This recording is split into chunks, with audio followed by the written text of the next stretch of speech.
What's going on, everybody? Tech here, coming back at you with another video. In this video, I'm going to be giving you some of my favorite and least favorite things about the Samsung Galaxy A24 4G to help you decide whether or not it's the right phone for you. Now, as always, if you end up wanting to learn more about this phone, be sure to check out the description, where I am linking to several other videos about it, as well as some information about pricing, availability, and some of my favorite smartphone accessories. But with that being said, let's get into it. So to start off, my first pro for the Samsung Galaxy A24 4G is the battery. Now with this phone, we're getting a really large 5000 mAh battery, and it also supports 25 watt fast charging. So definitely a large battery here. So if you're in a situation where maybe you're not always around a charger, but you still need to use your phone all day, then keep in mind, of course, with the large battery, this phone is going to have plenty of life per charge, so you won't have to worry about that. And in addition to this, down the road as the battery degrades, which of course all batteries do, with a phone like this that has a really large battery, you're not going to notice it nearly as quickly as you would with a much smaller battery. So if you like to get one phone and then keep it for a while without having to replace it, this phone will be a great choice for that too. And in addition to this, with 25 watt fast charging, the charging speed on this phone will be pretty decent. Now keep in mind, with a larger battery like this, while 25 watt charging is pretty good, it might not really feel the fastest just because the battery is so large. But at the same time, compared to other phones like this, keep in mind, this is a really entry-level 4G phone. So with other phones like this, chances are the fast charging won't be nearly as good. So if you are concerned about charging speed, then this one will be a pretty good choice. And this kind of goes without saying, but also keep in mind, to actually fully utilize this phone's fast charging, you will need a 25 watt charger. And keep in mind, this phone does not come with one, so you will have to get one yourself. Now my second pro for the Samsung Galaxy A24 4G is the camera. Now with this phone, up front, we get a 13 megapixel selfie camera, then on the back, we get a triple camera setup with a 50 megapixel main camera, a 5 megapixel ultra wide camera,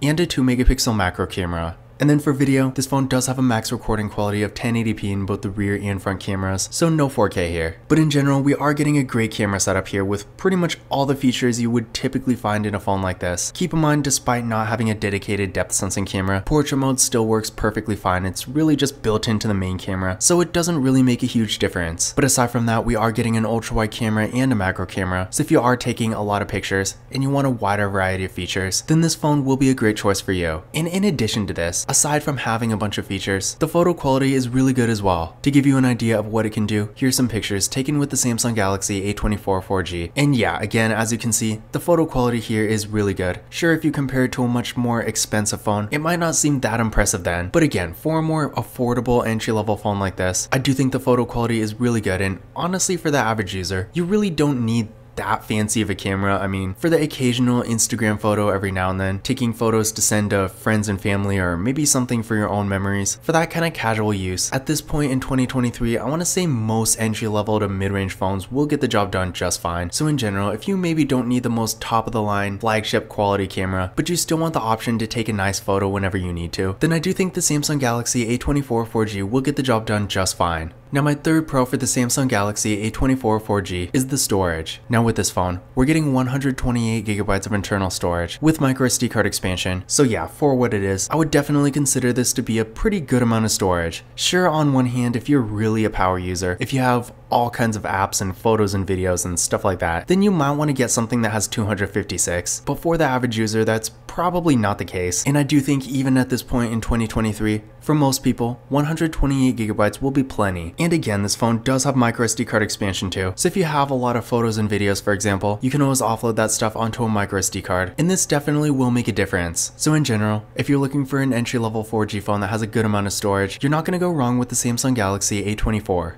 Now my fourth pro for the Samsung Galaxy A24 4G is the performance. Now, if you compare this phone to, say, a mid-range 5G phone like the Samsung Galaxy A54 5G, it's not going to seem that fast, but for a 4G phone you can get factory unlocked for less than $200. I do think the performance we get with this phone is surprisingly impressive. While again, it's not the fastest phone ever, I was definitely not expecting it to be as fast as it is. And for basic activities like web browsing, social media, streaming content like videos and music, and maybe some light to moderate mobile gaming, for that kind of activity, this phone will be plenty fast enough, and most people will get a pretty good experience here. Now with the A24 4G, we are getting 4 gigabytes of RAM with the MediaTek Helio G99 processor. Now I ran a benchmark test on this phone using Geekbench 6, and here are the results I got. So what I recommend doing is running this test on your current phone, and then comparing your results to these, and that's going to give you a better idea of whether or not this phone will be a performance upgrade for you. Because of course, depending on what you're coming from, it may or may not actually be. If you're coming from maybe an older but higher end device, like a Samsung Galaxy S10 for example, then this phone might be a bit of a downgrade.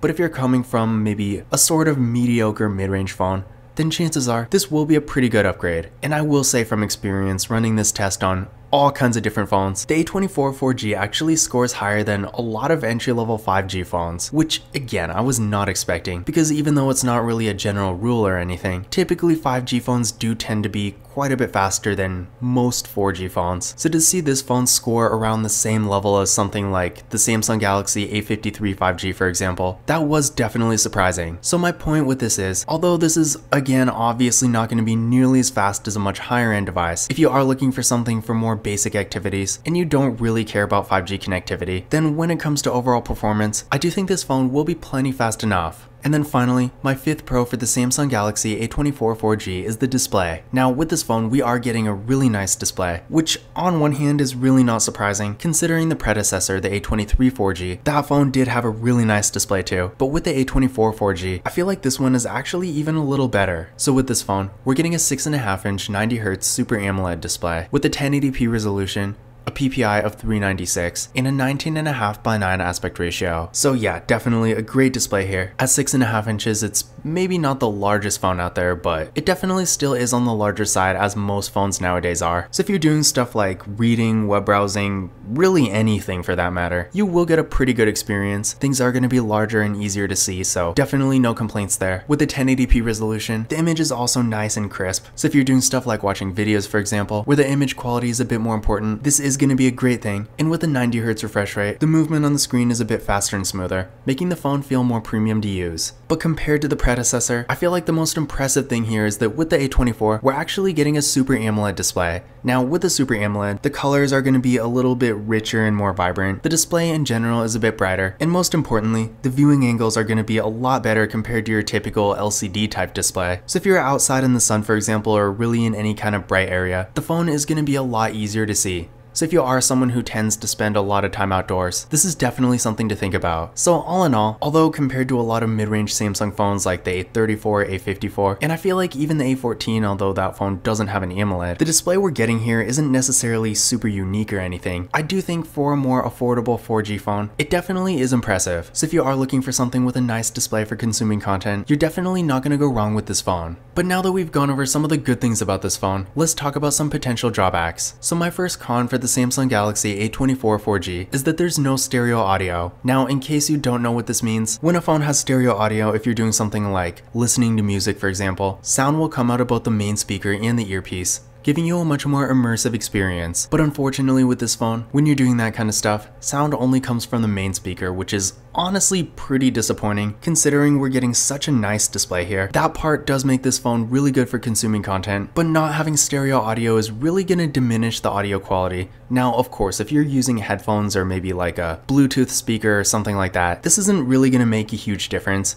In fact, in that case, if you never do anything out loud, you might not even notice. But at the same time, I feel like having stereo audio is really important to having a good quality phone speaker in general, because without it, things definitely don't sound nearly as good. And to add on to this, having a good quality phone speaker is definitely important if you want a bit more flexibility when you're consuming content. So in general, if you are someone who maybe watches lots of videos, listens to music, plays games, and stuff like that, and you're not always using headphones, then keep in mind, because this phone again does not have stereo audio, the audio quality might be a bit disappointing. Now my second con for the Samsung Galaxy A24 4G is the materials. Now, on one hand, I will say the build quality here is at least decent. The phone doesn't feel like it's gonna fall apart, but first of all, as you might expect from a phone like this, it is made entirely of plastic, so it's not going to be nearly as durable as a higher end device that has maybe an aluminum frame and a glass back and stuff like that. And also, I'm really not a fan of this back material. I mean, it has this cool colorful effect, but at the same time it shows lots of fingerprints. I mean, fingerprints are inevitable, but on this phone they're super visible. So yeah, definitely not the best look, and in general the phone doesn't have a ton of weight to it either. So on one hand, I feel like when you're looking for a more affordable phone like this might not really be the biggest concern, but just keep in mind, despite being a really good phone for what it is, this phone does not feel very premium at all. And I do recommend getting a case for it, because even though the build quality is decent, phones made entirely of plastic tend to not be nearly as durable, so getting a case is definitely a good idea for extra protection.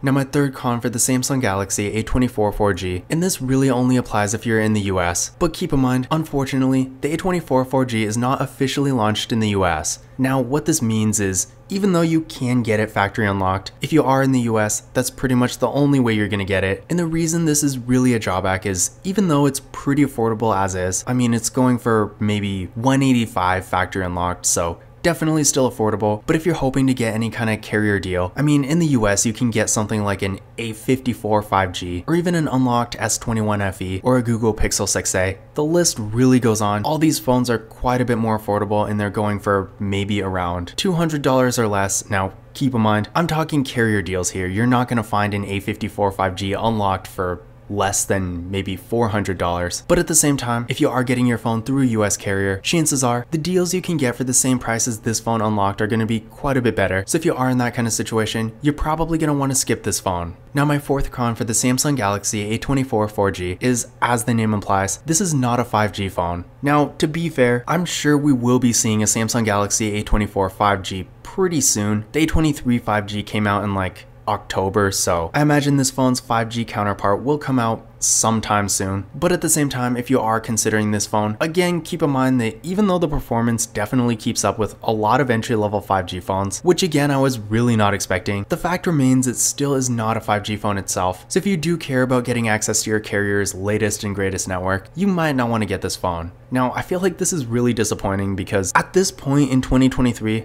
I don't really know why they even bothered to make this phone. I mean, 5G really is the future, and sure, you can easily get by on a 4G phone, but I feel like 4G phones are really more meant for the super cheap basic devices, not something like this that has a bunch of features and super good performance. So honestly, marketing wise, I don't really understand the position of this phone. It doesn't really make a whole lot of sense to me, but in general, yeah, obviously, if you are looking for a phone that has the best connectivity and you really want to maximize the actual value you're getting for the money, then I feel like at this point, getting a 5G phone just makes a bit more sense. So definitely something to think about. And then finally, my fifth con for the Samsung Galaxy A24 4G is the video resolution. So like I said earlier, with this phone, we are getting a max recording quality of 1080p in both the rear and front cameras. So again, no 4K here, which on one hand is not really surprising, considering even at this point in 2023, 4K video recording is not really that common in super low-end phones. But at the same time, if you are someone who's recording a lot of videos, maybe you're a content creator for example, and you want to get that higher resolution, then sure, like I said, it's not really that common to find in this price range, but you do have options, especially if you're in the US and you can get some kind of carrier deal. You could get something like the A54 5G. I know through carriers I have seen some really good deals on that, or you could get something like a S21 FE. That phone is going for pretty cheap unlocked now, or a Google Pixel 6a. In fact, I think the 7a is pretty affordable too. The point is, if 4K video recording is actually important to you, even around the price range of this phone, there are definitely options. But those were my pros and cons for the Samsung Galaxy A24 4G. In general, despite a few drawbacks, which honestly are pretty minor in my opinion, I do think this is a great device, and if you are looking for a really affordable 4G phone that has great performance, a really nice display, plenty of storage, and a really good camera, I do think the Samsung Galaxy A24 4G is worth considering.